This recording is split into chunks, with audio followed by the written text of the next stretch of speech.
웩슬러 편차지능지수가 가지는 장점 3가지. 그러니까 쉽게 말해서 웩슬러 방식 IQ가 왜 좋은지 이유를 작성하시오라는 문제입니다. 먼저 편차지능지수라는 게 뭘까요? 그렇죠. 같은 나이 사람들 평균과 비교해서 IQ를 계산하는 방식입니다. 그러니까 평균이 100, 표준 편차가 15. 즉, 이 사람이 같은 나이 집단에서 어느 위치냐를 보는 거예요. 기존 방식은 비교 개념이에요. 그러니까 비례식, 지능지수, 그러니까 비율, IQ, 그러니까 정신 연령 나누기 생활 연령 곱하기 100. 문제점이 뭘까요? 그렇죠. 나이 많아지면 의미가 없어져. 근데 성인 IQ 계산이 부정확해. 그래서 이 웩슬러가 왜 바꿨냐? 지능은 연령 증가와 함께 단순히 비율로 측정할 수 없다라고 했어요. 그래서 등장한 것이 정규 분포, 그러니까 노멀 디스트리뷰션하고 노멀 분포, 그러니까 표준 점수, 스탠다드 스코어하고 편차 점수, 디비에이션 스코어예요. 즉 같은 나이 집단 안에서 상대적 위치를 보자예요. 그래서 장점은 지능 수준을 편준 편차 단위로 정의한다. 그러니까 명확하다예요. 그러니까 IQ를 애매하게 계산하는 게 아니라 평균에서 얼마나 떨어졌냐로 계산하는 거죠. 예로 평균이 100, 표준 편차가 15. 115는 평균보다 플러스 1 표준 편차 이런 의미인 거죠. 그래서 핵심은 그렇죠. 객관적 기준이 있다라는 거예요. 그래서 전체 인구 내에서 또 상대 비교 가능이 또 가능해요. 그러니까 같은 나이 기준으로 비교하니까 누구랑 비교하는지 명확하죠. 예를 들어서 10살은 10살끼리, 성인은 성인끼리. 핵심이 뭐죠? 그렇죠. 공정한 비교가 가능하다라는 거예요. 그리고 연령의 영향 없이 성인도 정확히 측정 가능합니다. 그러니까 비율 IQ는 성인 되면 의미가 없어져요. 그러니까 편차 IQ는 계속 사용 가능한 거죠. 그러니까 평생 사용 가능하다. 이렇게 보시면 됩니다. 한번 다시 정리해 보면 표준 편차를 기준으로 정의되어 객관적이고 명확하다. 동일 연령 집단 내 상대적 위치 비교가 가능하다. 연령 증가에 영향을 받지 않아 성인 지능 측정에도 적절하다. 그래서 표준 편차, 상대 비교, 연령 독립 이걸 기억해야 되고요. 답안에 표준 편차 기반, 상대 비교, 나이 영향 없음 이 내용을 작성하셔야 합니다. 다시 한번 좀 하면 비율 IQ는 키를 나이로 나눈 값. 편차 IQ는 같은 반에서 키 순위. 그러니까 당연히 후자가 더 정확하겠죠. 그래서 이 문제는 비율 IQ 대 편차 IQ 차이를 이해했냐, 정규 분포 개념을 알고 있느냐, 웩슬러가 왜 중요한지 알고 있느냐, 이런 의도가 있는 거죠. 그래서 정규 분포 이론이라던가 표준화 검사 이론이라던가 심리 측정학 이런 이론과 연결되어 있습니다. 즉 현대 심리 검사의 기본 구조인 거죠. 그래서 지능을 비율이 아니라 분포에서 위치로 본다. 이걸 기억하시면 됩니다. 비율 지능 지수와 편차 지능 지수에 대해서 더 설명해 보도록 하겠습니다. 비율 지능 지수는 사람의 능력을 나이로 나눈 비율로 계산하는 방식이고, 편차 지능 지수는 그 사람의 능력을 같은 나이 사람들 속에서 어디쯤 위치하는지로 보는 방식이에요. 즉, 비율 IQ는 얼마나 빨리 발달했나, 편차 IQ는 또래와 비교해서 어느 수준인가를 보는 거죠. 우선은 비율 지능 지수부터 이해해 보면 공식이 정신 연령 나누기 생활 연령 곱하기 100이에요. 이때 정신 연령은 그렇죠. 이 사람이 문제를 푸는 수준이 몇 살 정도의 평균 수준인가를 뜻하는 거예요. 그러니까 실제 나이가 8세 아동이 10세 아이들이 평균적으로 푸는 문제를 풀 수 있다면 이 아이의 정신 연령은 몇 살일까요? 그렇죠. 10세입니다. 8세가 아니라 10세. 그렇다면 생활 연령은 그렇죠. 8세입니다. 실제 나이예요. 그래서 계산해 보면 10 나누기 8 곱하기 100, 125.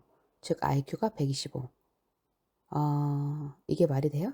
이건 말이 됩니다. 왜냐하면 아동기에는 몇 살 수준이냐라는 개념이 어느 정도 먹히기 때문이에요. 그런데 왜 문제가 생기냐?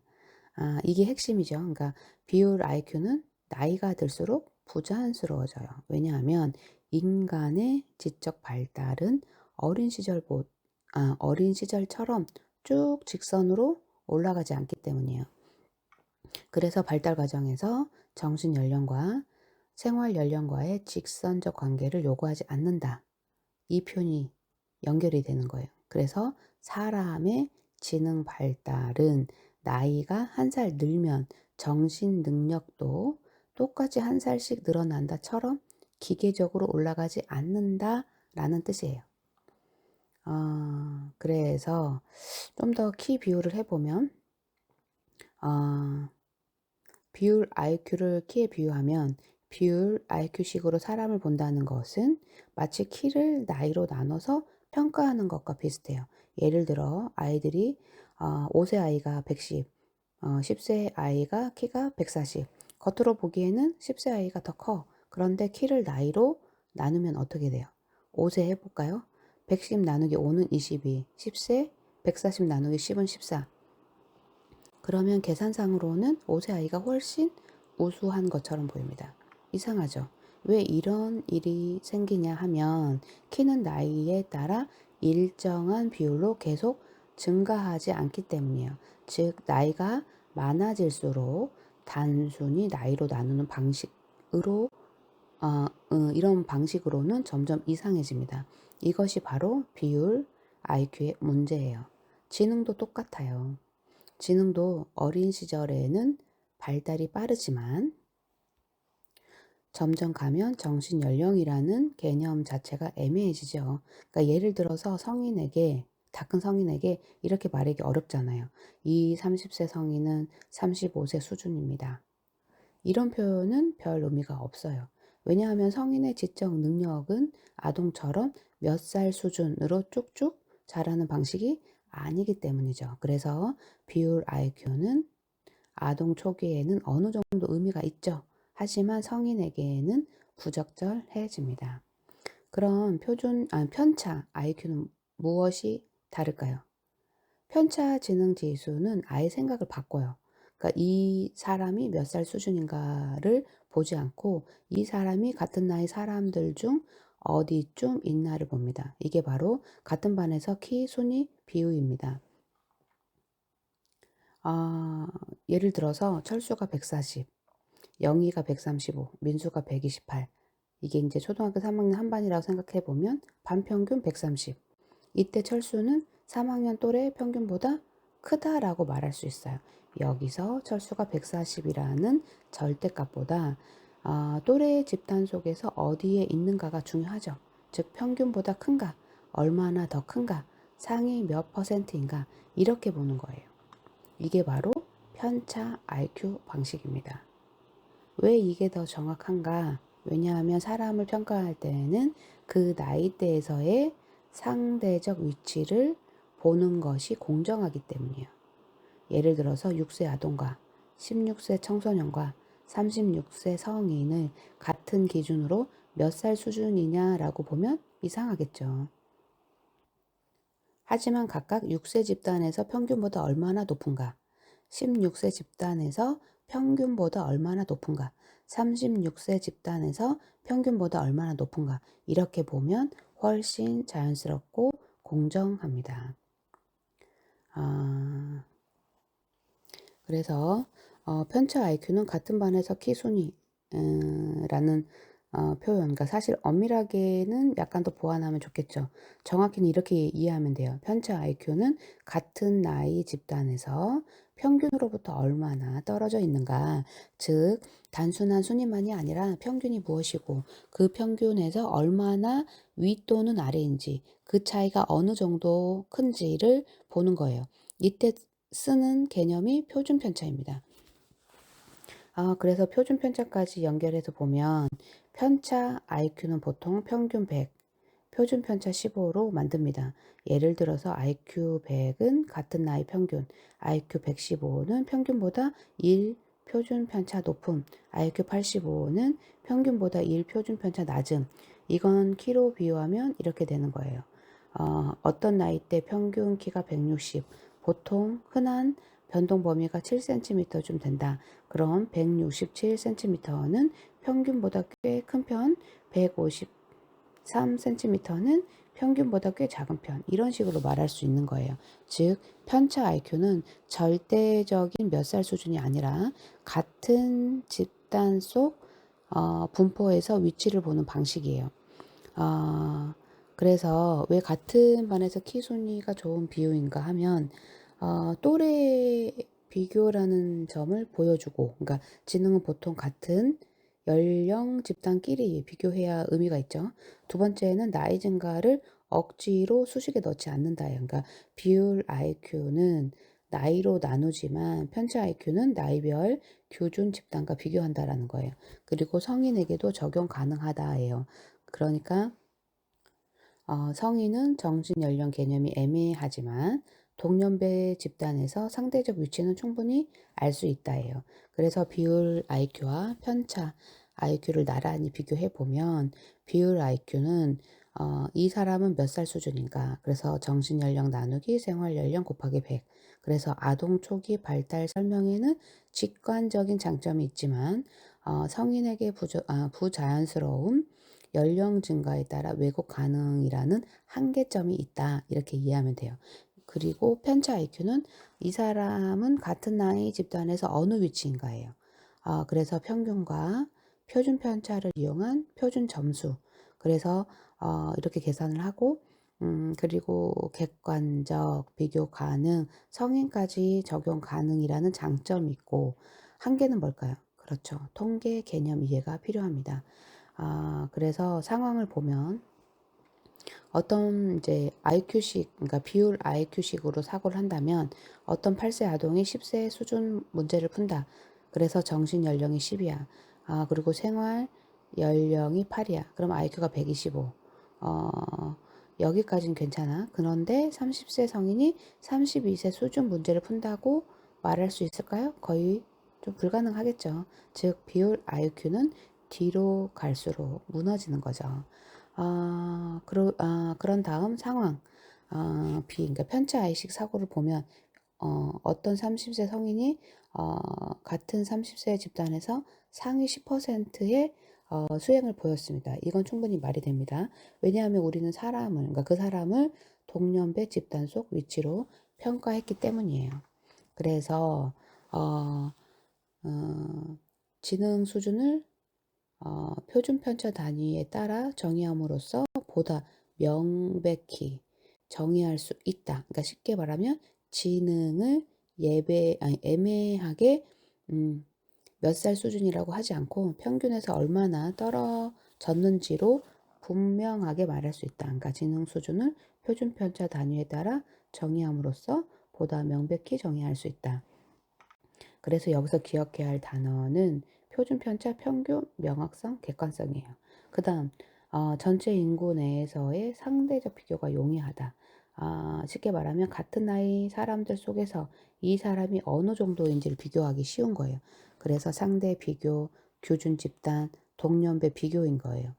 세 번째는 발달 과정에서 정신 연령과 생활 연령과의 직선적 관계에 대한 과정을 요구하지 않으므로 아동기 이후에 성인 지능 지수는 연령에 관계없이 동등하게 해석될 수 있다요. 쉽게 말하면 지능이 나이에 따라 기계적으로 비례해서 잘한다고 가정하지 않기 때문에 성인도 무리 없이 해석할 수 있다예요. 그래서 직선적 관계 불필요, 정신 연령, 개념 한계 극복, 성인 적용 가능이에요. 그래서 표준 편차를 기준으로 해서 지능 수준을 객관적으로 정의할 수 있다. 동일 연령 집단 내에서 상대적 비교가 가능하다. 정신 연령과 생활 연령의 비율을 사용하지 않으므로 성인 지능도 적절하게 해석할 수 있다 해요. 그래서 정신 연령, 생활 연령, 비율, 지능 지수, 편차, 지능 지수, 표준 편차, 상대적인 비교, 규준, 그러니까 비교 기준이 되는 표준 집단 자료. 그래서 IQ, 그러니까 비율, IQ는 나이로 나눈 점수이고요.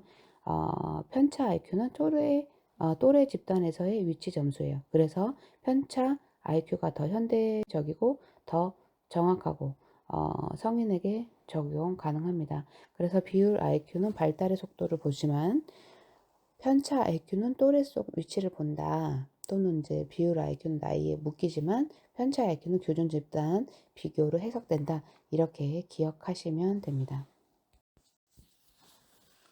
지능은 절대값이 아니라 위치다라는 걸 기억해야 되는데 이 위치를 설명하기 위해 심리검사에서는 반드시 통계 개념을 사용합니다. 그래서 왜 웩슬러 지능검사가 통계를 사용하는가? 이 부분에 대해서 포인트를 잡아보도록 하겠습니다. 우선은 정규 분포죠. 그러니까 정규 분포, 그러니까 노멀 디스트리뷰션인데 사람의 능력이 퍼져 있는 모양이에요. 그러니까 가운데가 가장 많고 양쪽으로 갈수록 적어지는 종 모양이죠. 왜 중요한가? 지능키, 학업 능력은 대부분 이 정규 분포를 따르기 때문이에요. 즉 평균 근처 사람이 가장 많고 아주 높은 사람은 적고 아주 낮은 사람은 적습니다. 그래서 내담자가 어디쯤 있는지 판단 가능한 거죠. 그래서 지능은 정규 분포를 따르기 때문에 개인의 상대적 위치를 해석할 수 있습니다. 라고 말하면 됩니다. 그러면 이제 평균이란 말, 그러니까 민이라는 말, 평균민, 그러니까 개념은, 그러니까 평균민은 집단의 중심값이에요. 그러니까 웩슬러 검사에서는 그렇죠. 평균이 100. 그러니까 의미가 뭐죠? 100은 보통 수준이라는 거예요. 그러니까 100보다 크면 평균 이상, 100보다 작으면 평균 이하라는 말이에요.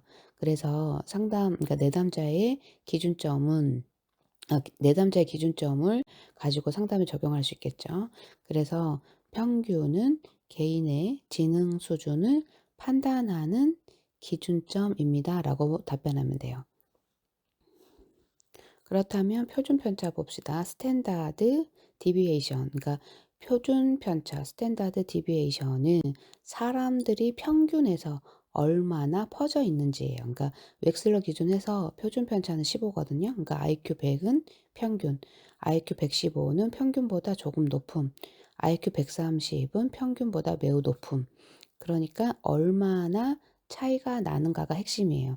그래서 상담에서 지능의 강도, 정도, 판단에 적용할 수 있습니다. 그래서 표준 편차는 개인이 평균에서 얼마나 떨어져 있는지를 나타내는 지표입니다. 그 다음 표준 점수, 스탠다드 스코어인데 표준 점수는 스탠다드 스코어는 그러니까 서로 다른 점수를 비교할 수 있게 만드는 점수예요. 예를 들어서 시험 점수가 80이야. IQ가 115야. 직접 비교 불가능하죠. 그래서 같은 기준으로 변환을 합니다. 그래서 상담할 때 검사 간 비교가 가능한 거예요. 그래서 면접할 때 표준 점수는 서로 다른 점수를 동일 기준으로 비교할 수 있도록 합니다. 라고 답변하면 돼요. 그 다음 편차 점수를 봅시다. 디비에이션 스코어예요. 그러니까 편차 점수는, 그러니까 디비에이션 스코어는 평균에서 얼마나 떨어졌는지를 나타내는 점수예요. 그러니까 웩슬러 IQ 자체가 편차 점수입니다. 의미가 뭘까요? 몇 살 수준인가요? 이 의미일까요? 아니죠. 평균보다 얼마나 위아래인가가 맞는 의미입니다. 그래서 상담에서 성인도 해석 가능하고요. 그래서 답변할 때 편차 점수는 개인의 점수를 평균과의 거리로 나타내어 연령과 무관하게 해석 가능하게 합니다. 이렇게 말하면 돼요. 그래서 이 흐름으로 다시 한번 정리해 보면 정규 분포, 그러니까 노멀 디스트리뷰션은 평균, 민 설정, 표준 편차, 그러니까 스탠다드 디비에이션으로 퍼짐 확인, 개인 점수를 편차 점수, 디비에이션 스코어로 변환, 표준 점수, 스탠다드 스코어로 해석한다.